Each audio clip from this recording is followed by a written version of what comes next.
Lumos Maxima. Sorciers, sorcières et moldus, bienvenue sur la voie 9-3/4, le podcast pour les sorciers et les moldus. Je suis Séverine et je vous embarque avec moi dans le Poudlard Express direction Poudlard. Prenez une choco-grenouille, une bière au beurre et installez-vous confortablement. Sorciers, sorcières et moldus, répétez après moi. Je jure solennellement que mes intentions sont mauvaises. Plongez dans la pensine. Suivez le rappel-tout. Écoutez, vous savez qui. Enfin non, je voulais dire vous savez quoi. Rendez-vous à la bibliothèque sans oublier de passer par la volière. Lisez la Gazette des sorciers et dirigez-vous dans votre salle commune. Vous êtes sur la voie 9-3/4, le podcast pour les sorciers et les moldus. Méfait accompli. Bonjour mes chers sorciers, sorcières et moldus. Je suis heureuse de vous retrouver aujourd'hui en ce début d'année 2022 pour un nouvel épisode de la voie 9-3/4. Je vous souhaite à tous une excellente année 2022 en espérant que tout vous réussisse pour cette nouvelle année qui débute et que cette année soit magique.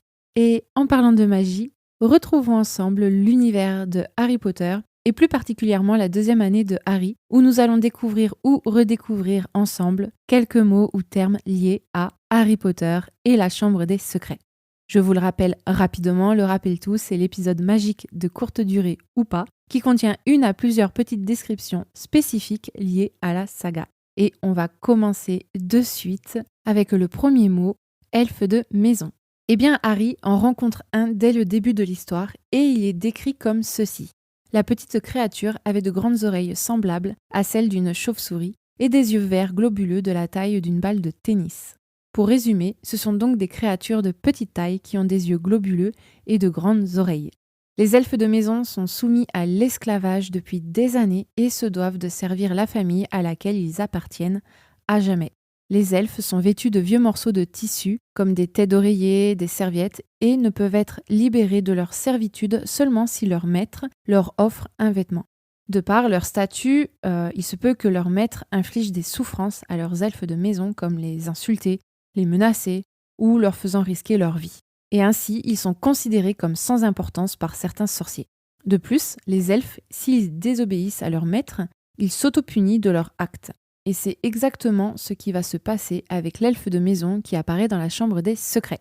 Et j'ajouterais qu'un elfe de maison est malheureusement habitué à vivre comme un esclave et pour eux, en fait, être payé est une insulte et être libéré est signe de la plus grande humiliation qui puisse exister. Toutefois, les elfes disposent d'une magie très puissante et différente de celle des sorciers et peuvent par exemple transplaner dans des endroits où les sorciers ne peuvent pas aller. Mais les elfes ne peuvent utiliser la magie seulement sur autorisation de leur maître. Et vous savez quoi ? Eh bien pour ceux qui n'ont pas lu les livres, sachez que lors de la coupe de feu, Hermione, indignée et révoltée face au traitement que subissent les elfes de maison, elle crée la Société d'aide à la libération des elfes, la SALE, mais ça c'est Ron et Harry qui l'appellent comme ça, mais elle préfère dire S-A-L-E.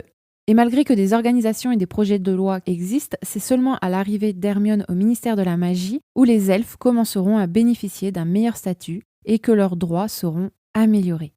Le prochain mot dont j'avais envie de vous parler, c'est dégnomer. Et dégnomer, en fait, c'est le fait de chasser les gnomes qui ont lieu domicile dans votre jardin, par exemple. Les Weasley ont des gnomes dans leur jardin et Molly, donc la maman des Weasley, demande aux garçons de dégnomer le jardin. Je vais vous faire une petite lecture à la page 394. Le retour de Rogue. Il nous avait manqué celui-ci un petit peu. Désolé professeur, mais c'est la page 44. Je vous situe l'histoire. Nous sommes dans les jardins de Weasley. Il y a Fred, George, Ron, Harry et c'est tout.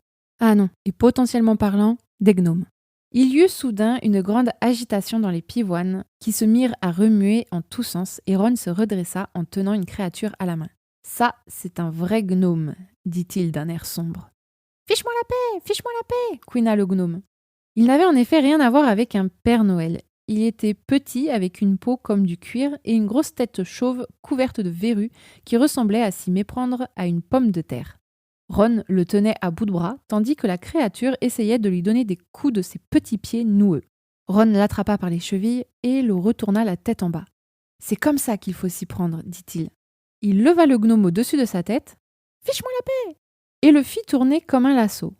En voyant l'expression choquée de Harry, Ron expliqua. « Ça ne leur fait pas mal, simplement il faut leur donner le tournis pour qu'ils ne retrouvent plus le chemin de leur trou à gnome. » Il lâcha les chevilles de la créature, celle-ci fit alors un vol plané de plusieurs mètres et atterrit avec un bruit sourd dans le champ qui s'étendait de l'autre côté de la haie. « Ridicule, dit Fred, je te parie que j'arrive à lancer le mien plus loin que la souche d'arbre là-bas. » Harry apprit très vite à ne pas trop éprouver de pitié pour les gnomes.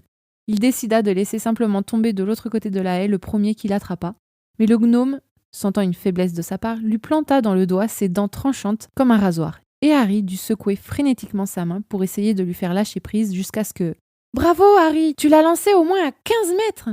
Et bientôt, les gnomes se mirent à voler en tous sens. Et vous savez quoi ? On en parle uniquement dans les livres.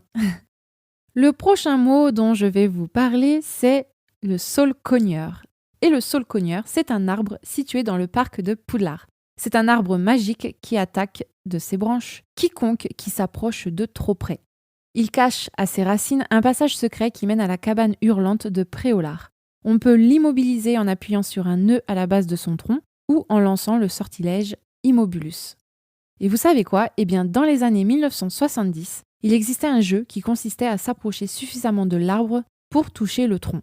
Après qu'un élève, un certain Dave Goujon, ait failli perdre un œil, cette pratique a été interdite. Ensuite, je vais vous parler des mandragores. Et la mandragore, c'est une plante magique que les élèves vont étudier lors d'un cours de botanique. Ils vont devoir la rempoter. La mandragore, elle possède de puissantes propriétés curatives. On l'utilise pour rendre leur forme d'origine ou leur santé aux victimes de métamorphoses ou de sortilèges. Elle constitue un ingrédient essentiel entrant dans la composition de nombreux antidotes. C'est aussi une plante dangereuse parce que le cri de la mandragore est mortel pour quiconque l'entend. Les cris des mandragores très jeunes, qui en sont encore au stade infantile, ne peuvent pas tuer, mais seulement assommer pendant plusieurs heures. À la place des racines de la jeune plante, il y a une espèce de petit bébé très laid et plein de terre. Les feuilles de la plante lui sortent du crâne. Sa peau est marbrée et elle a une couleur vert pâle. Et Harry, pendant le cours, remarque qu'elle n'aime pas être sortie de la terre ni être rempotée. Et vous savez quoi ? Eh bien, les mandragores, elles existent réellement. Alors, pas de la même manière, mais elles existent. C'est une plante officinale que l'on retrouve près de la Méditerranée, donc en Espagne ou en Grèce. On dit que c'est une plante magique qui permettait de guérir de nombreuses maladies grâce à toutes sortes de maléfices. Et en réalité, elle a des propriétés hallucinogènes. Et l'origine du mot mandragore est mandragoras en grec.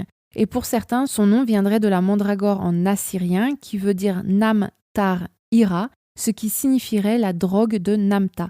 Et Namta, c'est un démon qui provoque des maladies. Et pour d'autres, l'origine du mot viendrait donc de mandros, qui signifie sommeil, et agora, qui signifie substance. Le prochain mot dont je vais vous parler, c'est sang de bourbe. Sang de bourbe, c'est une insulte adressée à un sorcier né moldu, ce qui signifie que leur sang serait impur par rapport aux sorciers de sang pur.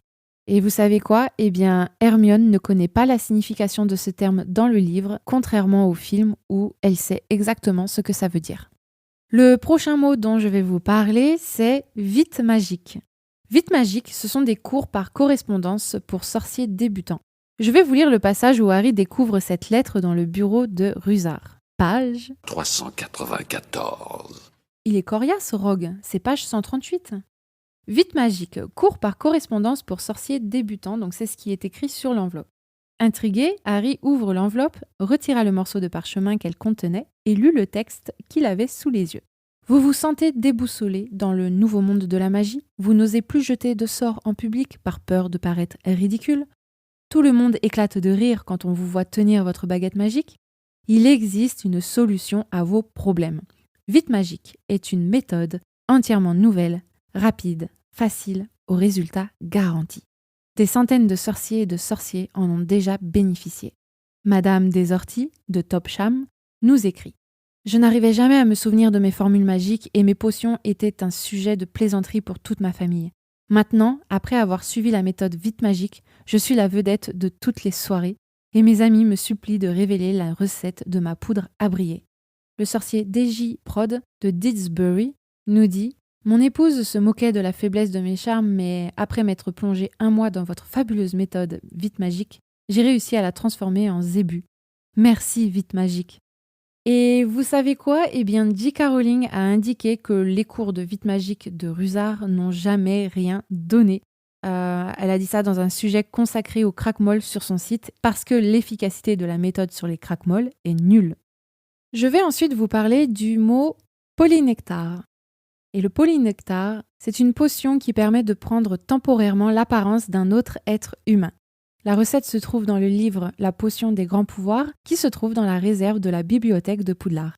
Et pour réaliser la potion, il faut 7 ingrédients au total. Des chrysopes, ce sont des insectes ailés, des sangsues, du cysindre et du polygonum. Donc le cysindre et le polygonum, ce sont des plantes. Ensuite, il faut de la corne de bicorne en poudre, de la peau de serpent d'arbre du cap et d'un morceau dont il faut prendre l'apparence. Et d'après les écrits de J.K. Rowling, elle ajoute en fait que cela peut être n'importe quoi. Des ongles, des pellicules ou pire. Mais il est plus habituel d'utiliser des cheveux.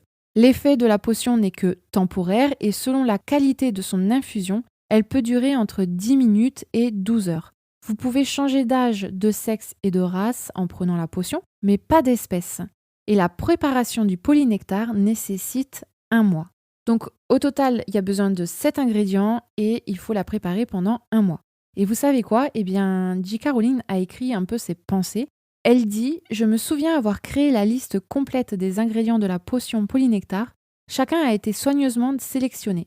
La première partie du nom de l'un des ingrédients suggérait un entrelacement ou une liaison entre elles de 2 identités. Les sangsues, c'est pour aspirer l'essence de l'une et de l'autre.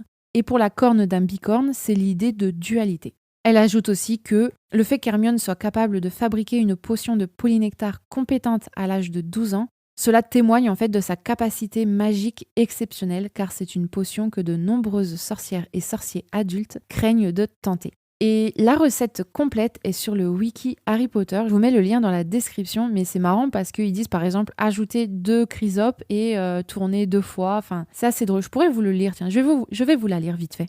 Alors, la préparation, elle se fait en 2 parties. La première partie, ajouter 3 mesures de cysindre dans le chaudron, ajouter 2 bottes de polygonum dans le chaudron, mélanger 3 fois dans le sens des aiguilles d'une montre, laisser bouillir 60 à 80 minutes, ajouter 4 sangsues dans le chaudron, ajouter ensuite 2 chrysopes dans le mortier, écraser avec le pilon jusqu'à l'obtention d'une poudre fine, ajouter 2 mesures de chrysopes dans le chaudron, faire chauffer à feu doux pendant 30 secondes.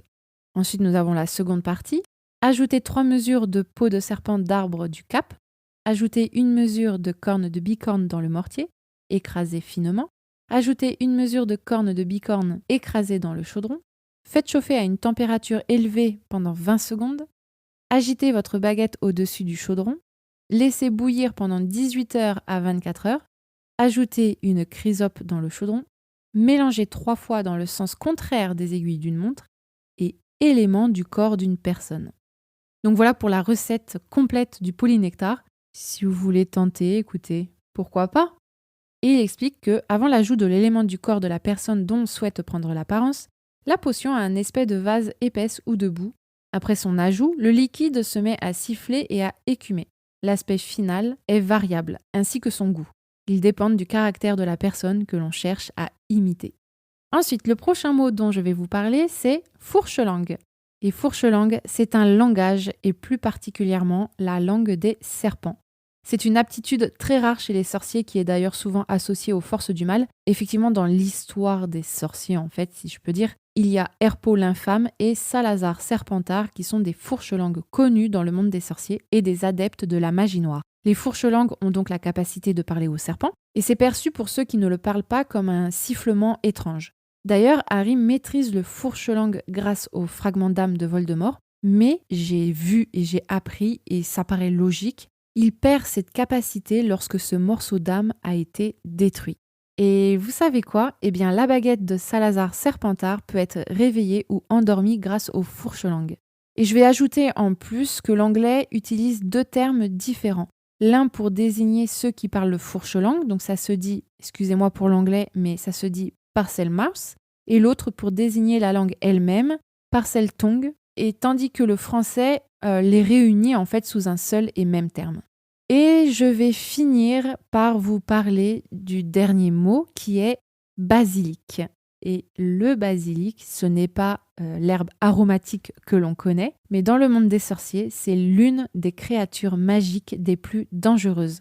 Donc je préfère vous lire la description de Norbert Dragono dans son livre, page 394. 43 et non page 394. Alors le basilic, également désigné sous le nom de roi des serpents. Le basilic a une classification MDLM 5X, donc pour vous rappeler un peu la classification du ministère de la magie, 5X c'est connu pour être un tueur de sorciers, impossible à dresser ou à domestiquer. Et pourtant, Norbert dit « Le premier basilic répertorié a été élevé par Herpo l'infâme, un sorcier grec adepte de la magie noire qui parlait le fourche-langue. Après avoir mené de nombreuses expériences, il découvrit qu'un œuf de poule couvé par un crapaud donnait naissance à un serpent gigantesque doté de pouvoirs extraordinairement dangereux. Le basilic est un serpent d'un vert brillant qui peut atteindre une longueur de 15 mètres. Le mâle porte une plume écarlate sur la tête. Ses crochets injectent un venin particulièrement redoutable, mais son arme la plus terrifiante reste le regard de ses immenses yeux jaunes qui ont le pouvoir de tuer instantanément quiconque a le malheur de les fixer. Lorsque ses ressources alimentaires sont suffisantes, le basilic se nourrit de mammifères et d'oiseaux, quels qu'ils soient, ainsi que de la plupart des espèces de reptiles. Le serpent peut atteindre un âge très élevé. On pense que le basilic de Herpo l'infâme a vécu près de 900 ans. La création de basilic est illégale depuis le Moyen-Âge, bien que cette pratique puisse être aisément dissimulée, il suffit d'ôter l'œuf de sous le crapaud qui le couve lorsque des représentants du département de contrôle et de régulation des créatures magiques procèdent à une vérification à domicile. Toutefois, les basilics n'étant contrôlables que par des sorciers capables de parler le fourche-langue, ils restent dangereux pour la plupart des mages noirs comme pour quiconque d'autre. Et il y a maintenant 400 ans au moins qu'on n'en a plus vu en Grande-Bretagne. Donc voilà ce que dit Norbert Dragono dans Les Animaux Fantastiques, Vie et Habitat. Et passons maintenant à ce que Hermione a trouvé sur le basilic, page 394. Alors à 91 pages près, toujours pas professeur, c'est page 303. De tous les monstres et créatures qui hantent nos contrées, il n'en est guère de plus étrange ni de plus mortel que le basilic. Connu également sous le nom de roi des serpents, ce reptile qui peut atteindre une taille gigantesque et vivre plusieurs centaines d'années, naît d'un œuf de poulet couvé par un crapaud. Pour tuer ses victimes, la créature recourt à une méthode des plus singulières. Outre ses crochets venimeux, le basilic possède en effet des yeux meurtriers qui condamnent à une mort immédiate quiconque croise son regard. Il répand également la terreur parmi les araignées dont il est sans nul doute le plus mortel ennemi. Le monstre, quant à lui, redoute plus que tout le chant du coq qui lui est fatal si d'aventure il lui parvient aux oreilles. Il aurait fallu que Harry entre dans la chambre des secrets avec un coq en fait. Et vous savez quoi ? Eh bien le basilic n'a pas été inventé de toutes pièces par J.K. Rowling parce que le basilic vient de la mythologie. Et dans la mythologie, en fait, le basilic, c'est une bête du coup qui est légendaire et elle est souvent représentée comme un reptile. Elle est mentionnée dès l'Antiquité gréco-romaine comme étant un petit serpent au venin et au regard mortel. Après, donc dans le Moyen-Âge, il fut plus souvent décrit comme un mélange de coq et de serpent. Donc vous voyez, c'est pas un énorme serpent, mais voilà, elle a pris des petites choses et elle en a fait le basilic de Harry Potter en fait. Et moi qui ai fait des études d'art, en fait, j'ai vu en faisant mes petites recherches que le basilic qui est présent dans les arts, donc il est représenté notamment pour décorer des fontaines. Je ne sais pas si J.K. Rowling avait cette information. Et c'est drôle parce que du coup, ça fait un rapprochement avec l'entrée de la chambre des secrets et notamment Harry qui découvre un serpent sur le robinet en fait. Donc voilà, je voulais juste rajouter cette petite chose, je trouvais ça drôle entre guillemets. Donc voilà pour les mots et termes liés à Harry Potter et la chambre des secrets. J'espère que l'épisode vous a plu et que vous avez découvert quelques petites choses plutôt sympathiques. N'hésitez pas à vous abonner et à partager le podcast. D'ailleurs, vous pouvez depuis peu le noter sur Spotify. Et merci d'ailleurs pour vos notes, ça me touche énormément et je vois à chaque fois vos retours, c'est juste génial. Enfin, je ne vous le dirai jamais assez, mais merci sincèrement de m'écouter. Vous pouvez aussi laisser un avis sur Apple Podcast. Et si vous m'écoutez sur YouTube, vous pouvez laisser un commentaire et aimer l'épisode, ça fait toujours plaisir. Et si vous m'écoutez sur les autres plateformes, n'hésitez pas à regarder si vous pouvez commenter ou noter, aimer, partager, enfin, tout ce petit tralala habituel. Voilà, je ne vais pas vous embêter plus longtemps. Merci pour votre écoute et je vous dis à la semaine prochaine pour un nouvel épisode magique. Salut, salut! Sorciers, sorcières et moldus, merci infiniment de m'avoir écouté. J'espère que vous avez passé un très bon moment. Laissez-moi une ou plusieurs petites étoiles, un commentaire, ça fait toujours plaisir et surtout, c'est déduit par les impôts moldus. Et les gobelins ne vous en tiendront pas rigueur, je vous le promets. Je vous retrouve la semaine prochaine pour un nouvel épisode magique. C'était La Voix 9 3/4, le podcast pour les sorciers et les moldus. À très vite les magicos. Nox!